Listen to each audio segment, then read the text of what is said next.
ஓடையில் நான் அமர்ந்தேன், அதில் என் முகம் பார்த்திருந்தேன். ஓடையில் பார்த்த முகம் அது உன்முகம் ஆனதென்ன? வாடையில் மாறிடும் பூவினை போல் என் நெஞ்சமும் ஆனதென்ன?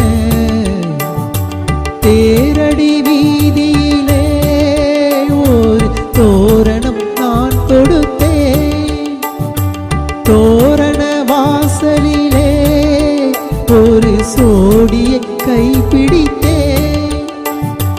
பிடித்த கரம் இணைந்திடுமா, இணைந்திடும் நாள் வருமா?